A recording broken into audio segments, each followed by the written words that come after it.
Ya. Bueno, muy buenas tardes. Estamos acá reunidos hoy, justamente último día de septiembre, para llevar adelante la reunión de nuestro espacio, la reunión mensual que corresponde al mes en curso.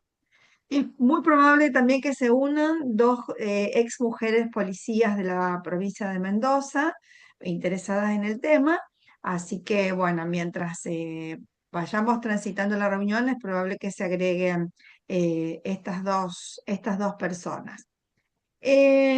Como siempre, abrimos aclarando que el espacio Herramientas Jurídicas es justamente un espacio de capacitación interdisciplinaria que hace varios años que se viene reuniendo mensualmente, brindando disertaciones de interés de manera totalmente gratuita sobre temas que se analizan desde una mirada de derechos.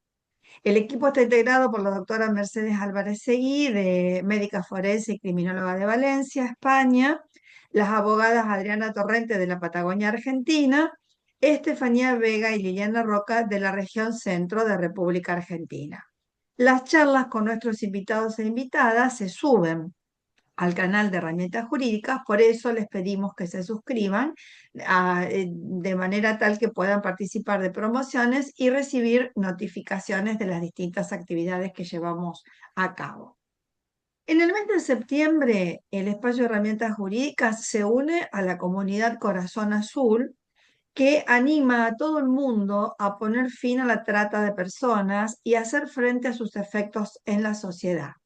En esta oportunidad apoyamos la campaña a través de la organización de esta charla que tiene como fin sensibilizar sobre la trata de personas. Recordamos que el 30 de julio ha sido designado por Naciones Unidas Día Mundial contra la Trata por resolución 68-192 del año 2013. La página de Naciones Unidas señala lo siguiente: las redes delictivas organizadas impulsan esta victimización y explotación utilizando los flujos migratorios, las cadenas de suministro mundiales, las lagunas legales y económicas y las plataformas digitales para facilitar la trata transfronteriza a gran escala. Se benefician del trabajo forzoso, la explotación sexual y la coacción para realizar actividades delictivas como estafas en línea y tráfico de drogas. Vamos entonces a dar continuidad a esta reunión de hoy, dándole la palabra a la abogada Estefanía Vega, porque queremos llevar adelante una acción de visibilización en vinculación con el triple crimen de Florencio Varela, provincia de Buenos Aires, República Argentina. Así que te escuchamos, Estefanía. Bueno, gracias Lili, gracias chicas por estar otra vez. Gracias a todos los que nos escuchan siempre y esperemos seguir en este espacio.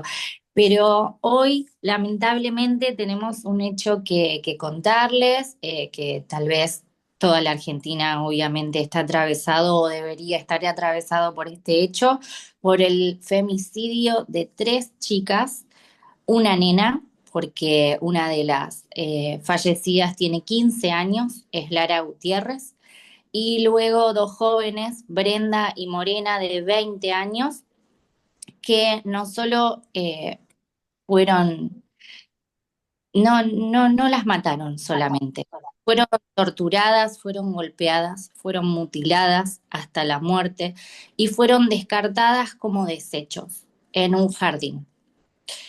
Lo cual hace que obviamente esto sea visible. El problema de la visibilización, creemos en este espacio, es que como siempre se visibiliza a la víctima, pero no por un tema de concientización, sino por un tema de poner el ojo en qué es lo que hacían las mujeres, cuál era su vida, qué era lo que hacían de todos sus actos diarios, cosa que estamos muy en desacuerdo.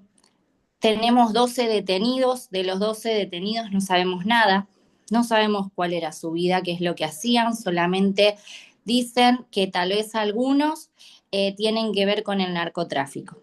Pero de las chicas sabemos todo, todo. cualquier clase de prejuicio sobre ellas y toda su familia. Por eso queremos, bueno, hacer un acto de concientización, obviamente seguir con esta lucha contra el femicidio, con la visibilización real y concientización hacia el hecho de violencia contra las mujeres y contra las comunidades. Bueno, muchas gracias y seguimos con la charla. Bueno, Steffi, gracias a vos. La verdad que no podríamos haber continuado sin haber, bueno, recordado a estas tres jóvenes, ¿no? Una de ellas menor de edad. Hoy vamos a escuchar a una querida amiga, profesora magíster Bárbara Silva.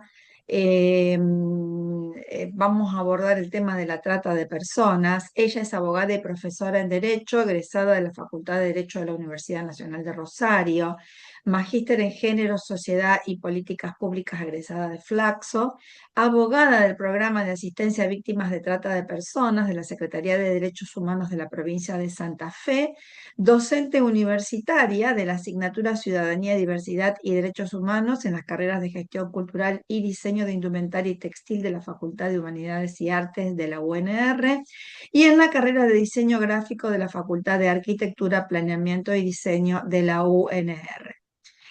Bueno, estimada Bárbara, te escuchamos sobre un tema que sin duda nos va a movilizar mucho. Muchísimas, pero muchísimas gracias por acompañarnos. Bueno, muchísimas gracias a ustedes por la invitación a participar de este espacio. Bueno, mi idea es brevemente, porque es un tema que da para conversar largo y tendido, pero en estos 20 minutos, 30 minutos, lo que tengamos, poder sintetizar de qué se trata esta problemática, qué impacto tiene también en la vida de las personas que son alcanzadas por las redes de trata. Y para eso voy a compartirles pantalla, un pequeño PowerPoint. Ahí envié la solicitud para que me permitan compartir, que nos va a ayudar a seguir eh, un poco el desarrollo de esta charla. Bien, a ver ahí. Bueno, entiendo que ahí se ve. Bueno, en primer Sí, lugar, perfectamente. perfecto. Bueno, en primer lugar, un poco la idea es caracterizar de qué hablamos cuando hablamos de trata de personas como fenómeno, ¿no? Siempre estamos hablando de una violación a los derechos humanos, para empezar. ¿Por qué? Porque hay afectación de múltiples derechos cuando hablamos de trata de personas. Digamos, fundamentalmente lo que hay es explotación, y esa explotación implica la obtención de ganancias o de utilidades a costa de seres humanos. Por eso hablamos de violación a los derechos humanos, porque ahí se afectan la integridad física, sexual, psicológica, la autonomía, la libertad, la dignidad de las personas que son víctimas de este delito. A su vez es una problemática que, como decían en la introducción, está asociada a los flujos migratorios, tanto internos como internacionales. Y las redes se aprovechan, ¿no?, de ese flujo migratorio. ¿Por qué? Porque las personas que deciden migrar muchas veces lo hacen en busca de mejores oportunidades de vida. Entonces, se encuentran ante una necesidad, y los tratantes se aprovechan de esa necesidad de las personas. Y a su vez, la trata de personas a nivel de réditos económicos hoy se sitúa en el tercer lugar a nivel mundial después del tráfico de armas, y entonces vemos que es también una que mueve mucho dinero. Frente a esta problemática compleja, se necesita el compromiso de los estados en general, y es por eso que se han organizado en la redacción de normativa internacional, nacional, local. A nivel internacional, en el año 2000, ahí está, en el año 2000 se sanciona la Convención contra la Delincuencia Transnacional Organizada. Es una convención en el marco de Naciones Unidas que a la vez tiene una serie de protocolos anexos. Uno de ellos es el protocolo para prevenir, reprimir sancionar la trata de personas, en especial mujeres y niños, que Argentina lo ratifica en el año 2002. ¿Qué pasa en Argentina en el año 2002? Para quienes son de Argentina, probablemente recuerden el caso de la desaparición de Marita Verón. Para quienes no son de Argentina, así lo resumo muy brevemente, es una chica que estaba en la ciudad de Tucumán, eh, digamos, transitaba en la ciudad, es secuestrada y a partir de entonces su mamá, bueno, ella tenía una niña pequeña de 2, 3 años, su mamá empieza a buscarla y al día de hoy Marita no ha aparecido. Su mamá, sin embargo, desde ese momento empieza para intentar hallar a su hija y se ha, digamos, involucrado dentro de prostíbulos en Tucumán para ver si podía rescatar a su hija. No pudo hacerlo, pero sí digamos, a lo largo del tiempo ha rescatado a muchas otras chicas.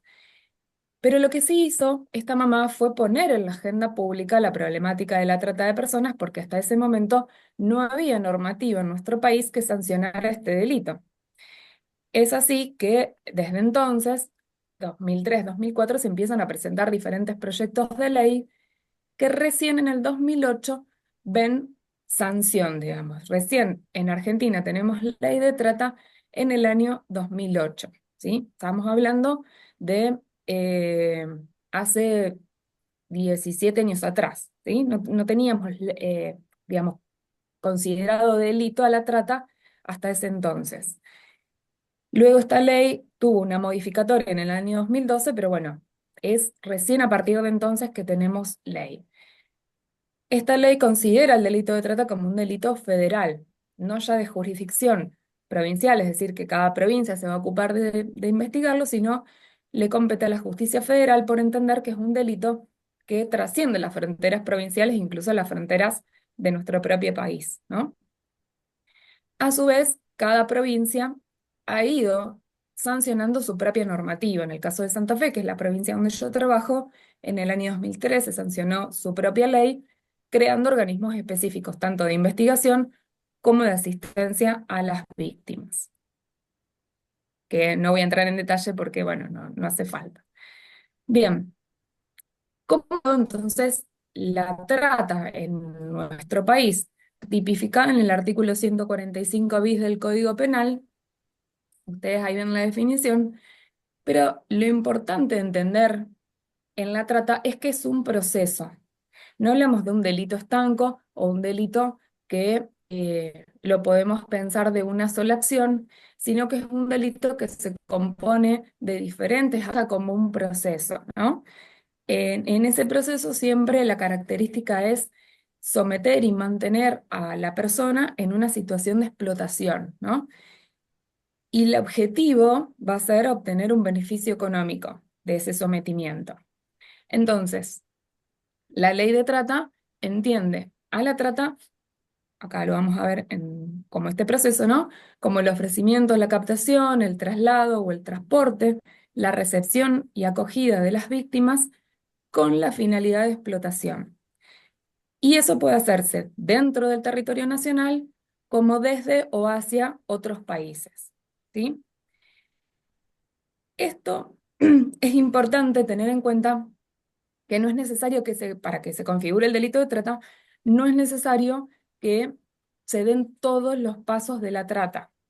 Si en algún momento alguien hace una denuncia porque se ha dado el ofrecimiento de la captación, ya con eso alcanza para poder configurar el delito de trata, ¿sí? No es necesario que efectivamente se haya consumado el delito en su totalidad.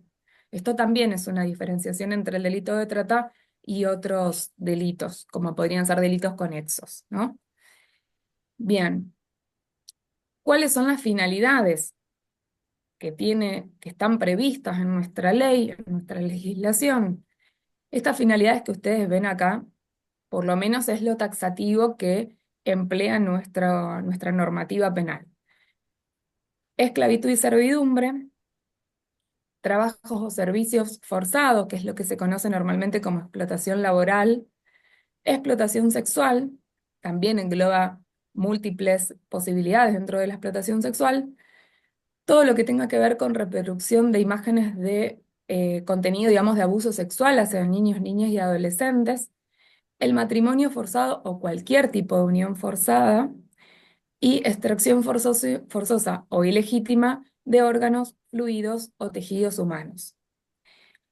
La realidad es que en nuestro país las dos finalidades más, que más encontramos en el delito de trata es la explotación sexual y la explotación laboral. Esas son las dos finalidades. En mucho menor medida puede haber algo relacionado a la esclavitud, la servidumbre, eh, sí, y algo en relación a contenido de abuso sexual de niños, niñas y adolescentes. Explotación sexual y explotación laboral son las dos modalidades que más vamos a encontrar en la Argentina, por lo menos. Sobre todo laboral en este último tiempo. ¿Por qué? Porque las distintas localidades están sancionando normativa en relación a los espacios comúnmente llamados whiskerías, prostíbulos y demás, y esos espacios ya se fueron prohibiendo. Entonces, bueno, ya los allanamientos y causas en relación a esos espacios ya no son tan comunes y han aumentado los casos de explotación laboral. Recién en este último tiempo está empezando a verse una reversión en esto porque se empezaron a allanar muchos, digamos, locales llamados privados, ¿no? Departamentos o inmuebles que son alquilados por X personas, donde en el interior se ejerce el trabajo sexual. Y ahora se están viendo nuevamente varios allanamientos en ese sentido. Pero bueno, estas son las dos modalidades más comunes. Para poder, esto que les decía antes, este proceso, ¿no? Dividido en diferentes acciones que veíamos, ofrecimiento, captación, traslado, recepción y acogida, voy a hacerles una breve mención de cada uno de ellas para más o menos entender a qué nos referimos. Cuando hablamos de ofrecimiento, se da generalmente cuando alguien presenta, entrega o señala a una persona para que sea explotada. Normalmente esa persona suele ser alguien del entorno afectivo o el círculo de conocidos de quien es víctima, porque esa persona sabe cuáles son las condiciones en las que se encuentra esa víctima. Normalmente pueden ser a veces personas menores de edad, también personas que tengan algún tipo de carencia afectiva y por lo tanto quien ofrece se vale de esa situación de vulnerabilidad en la que se encuentra la víctima para entregarla o ofrecerla a la otra, ¿no? Pueden ser familiares, que muchas veces han pasado situaciones así, de progenitores que entregan a alguien de su familia, alguna hija, para estas redes, o bien también personas dicen ser parejas, a lo mejor por un tiempo, y luego entregan a estas víctimas a las redes de trata. Por otro lado, tenemos la captación, que es digamos, la forma, la acción más utilizada en nuestro país, que implica la idea, ¿no? de seducir, de atraer a la víctima a través de la utilización de distintos medios. Esos medios pueden ser el engaño, el fraude, violencia, incluso la amenaza, ¿no? Y ese engaño muchas veces tiene que ver con el tipo de actividad con la cual se atrae a la persona. Supongamos que alguien eh, es invitada a realizar, o sea, le ofrecen, ¿no? un trabajo y le dicen, mira, tenemos para que vos realices esta tarea en Córdoba, ¿no? Vas a hacer esto, esto y esto, tenés que viajar tal día. La persona acepta esa tarea y se dirige hacia Córdoba. Resulta que al llegar, bueno, no era la tarea ofrecida, era digamos, otra cosa totalmente diferente, y vemos que hay un engaño total, y eh, ahí ese engaño, digamos, tiene que ver con la naturaleza de la actividad, ¿no? Va a hacer algo o le tocaría hacer algo totalmente diferente a lo que había aceptado, pero se encuentra ya en otro lugar, fuera de, digamos, de toda posibilidad de pedir auxilio. Entonces, bueno, ahí se encuentra en una situación de extrema vulnerabilidad, ¿no? Otras veces ese engaño es parcial.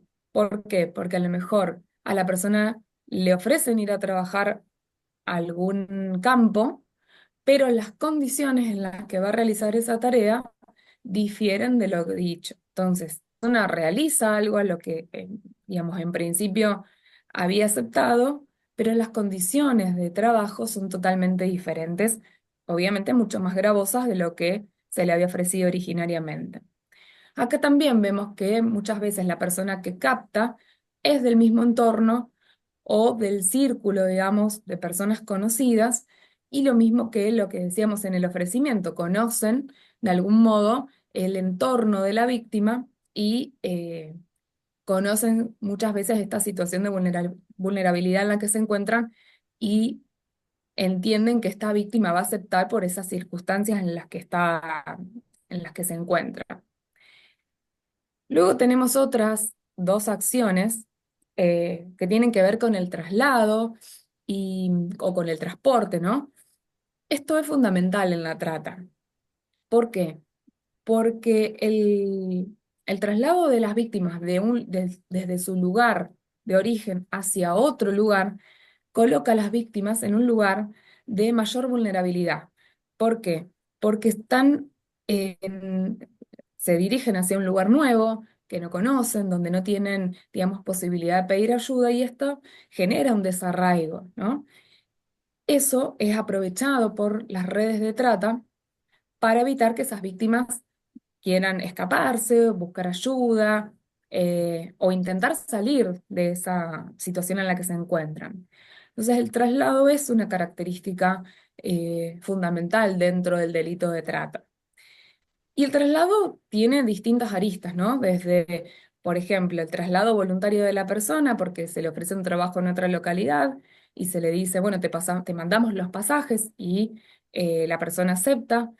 Puede ser que se la traslade en vehículos propios de la red de trata.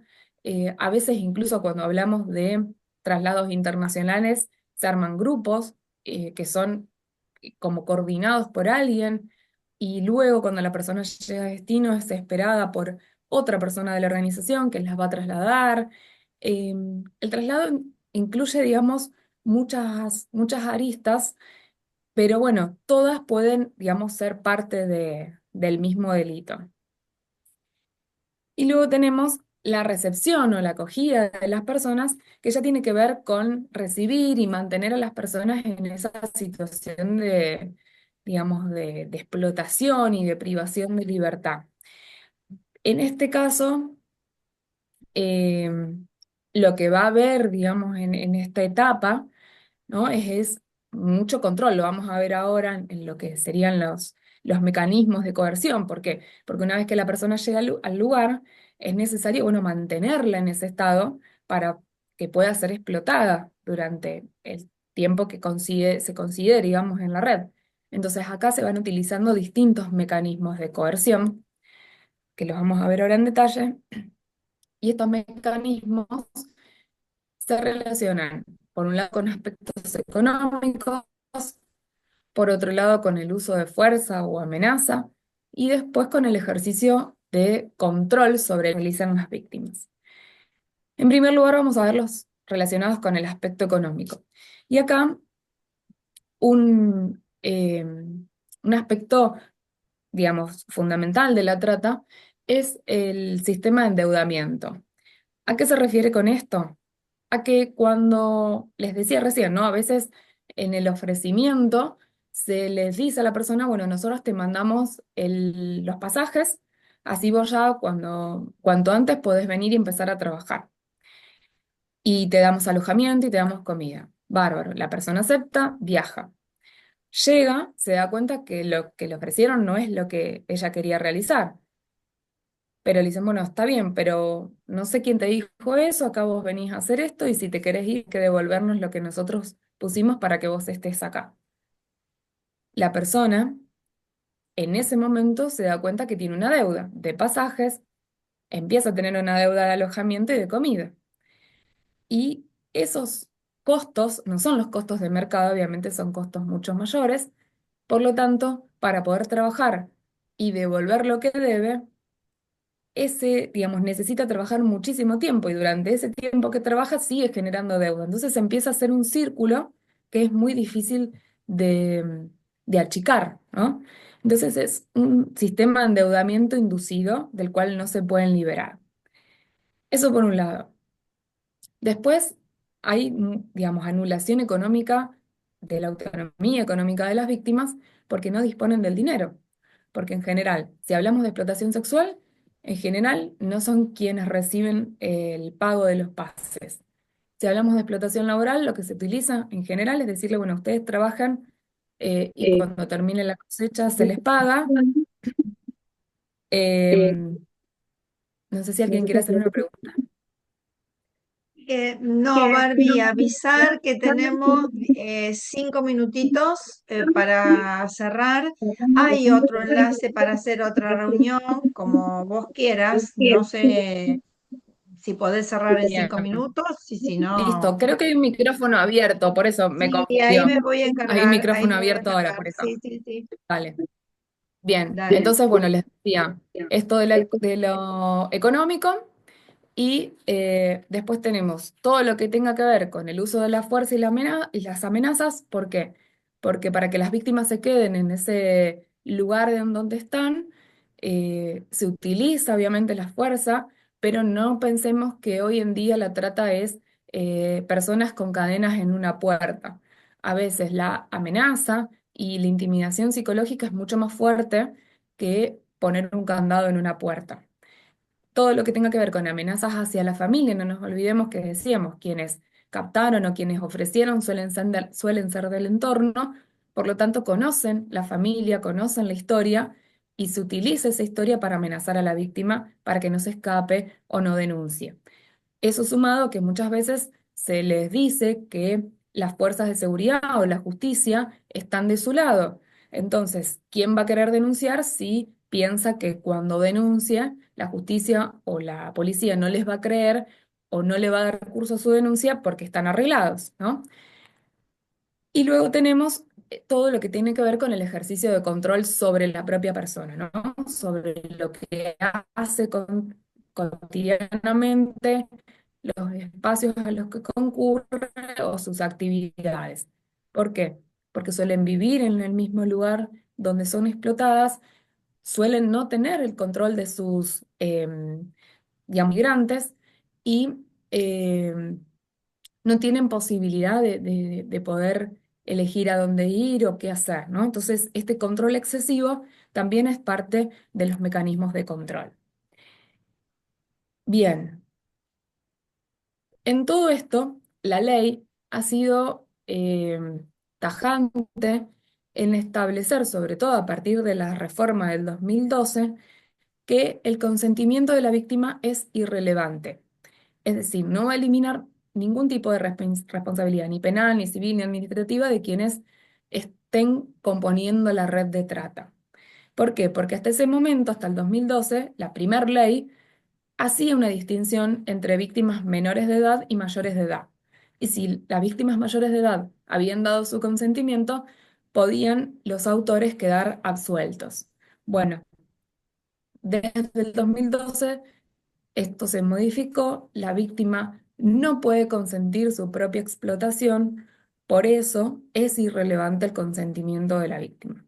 Y si se le reconocen, a partir de esta ley, innumerables derechos, considerando que es una víctima especial, digamos, por todo lo que atraviesa en este proceso de explotación, cómo afecta esto la subjetividad de las víctimas, y para poder reconstruir su proyecto de vida, necesitan de acompañamiento, de una asistencia integral. Y bueno, y esto es lo que está reconocido en la ley y que las distintas provincias fueron también acompañando con sus respectivos programas y espacios de asistencia a víctimas de trata. Por último, es, digamos, a modo ilustrativo, pero para que ustedes tengan una idea, a nivel nacional existe la línea 145, que es una línea de denuncias, recibe denuncias anónimas y allí se puede denunciar cualquier situación que nosotras veamos que nos parezca que podría llegar a encuadrar en el delito de trata. Esta línea, una vez que recibe la denuncia, articula inmediatamente con cualquier, digamos, del lugar de donde provenga la denuncia con la Fiscalía Federal en turno. Eso por un lado como una posibilidad sencilla, digamos, ya que teléfonos tenemos casi todas las personas, se puede comunicar esa línea.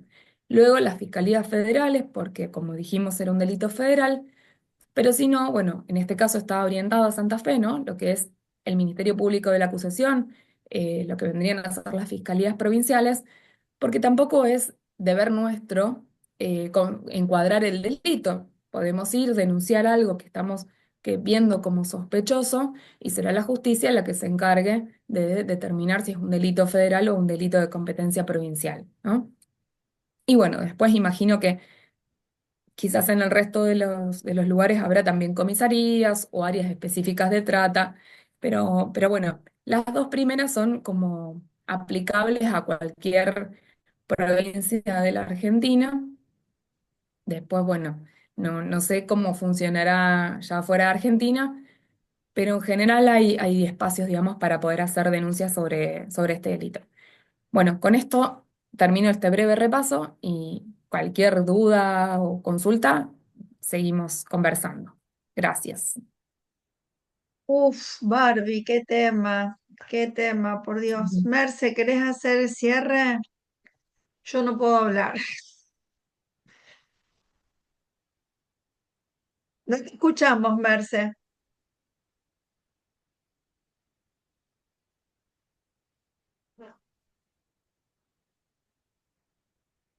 No, estás con el teléfono, estás muteada. No sé si yo puedo Vale, ayudar. ya. Ah, ahí te escuchamos bien.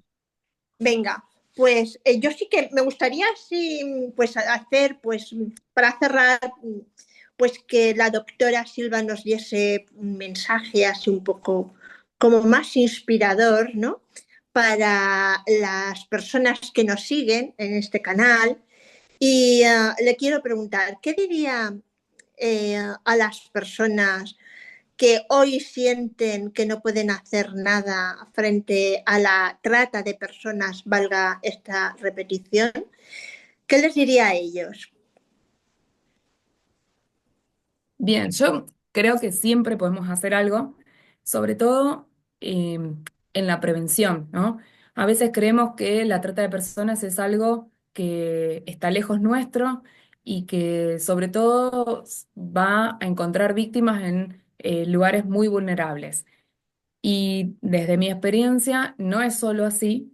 Nos hemos encontrado con situaciones de personas que, por ejemplo, con el afán de irse a trabajar a Europa, eh, han encontrado páginas donde se les ofrecía ir a trabajar a Europa y es gente con recursos. ¿Por qué? Porque esta gente tenía que tener conocimientos en frigoríficos, o sea, venía de trabajar en frigoríficos acá en Argentina, tenían que poder hacerse pasaportes, tenían que hacer toda una serie de documentación, incluso hasta pagar a través de una escribanía una especie de pagaré que quedaba, digamos, como una garantía de que la empresa de Europa le pagaba el pasaje y quedaba este garante en Argentina por si la persona en Europa no cumplía con el contrato.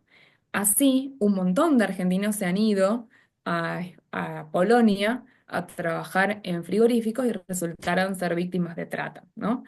Otras situaciones similares de mujeres que se les ha ofrecido también ir a Europa eh, a trabajar y eran estudiantes universitarias y también fueron víctimas de trata. Entonces, a veces es importante la prevención, divulgar esto, digamos, esta problemática y que no solo está asociada a sectores más vulnerables, Y también entender que la vulnerabilidad está en todos lados, ¿no? Porque el hecho de querer mejorar nuestro nivel de vida nos coloca a veces en ese lugar de vulnerabilidad. Entonces, hoy sobre todo a través de las redes sociales es importante tener presente esto. Las redes van mutando también la forma de atraer víctimas y las redes sociales, los juegos en línea, sobre todo para niños, niñas y adolescentes, se utilizan mucho y todo lo que tenga que ver con contenido sexual a través de páginas de internet también están siendo hoy canales de reclutamiento de víctimas de trata. Entonces, es importante digamos, mantenernos actualizadas y difundir esto en la medida de lo posible, aprovechar estas fechas así. Me parece fantástico el grupo, digamos, la idea de hacer una charla en este marco. También el 23 de septiembre es el día que se conmemora de lucha contra la explotación sexual. Entonces, bueno, son pequeños granitos de arena que podemos hacer y bueno, conocer un poquito más, informarnos un poquito más sobre esta problemática y de a poco, bueno, cada cual en sus espacios ir replicando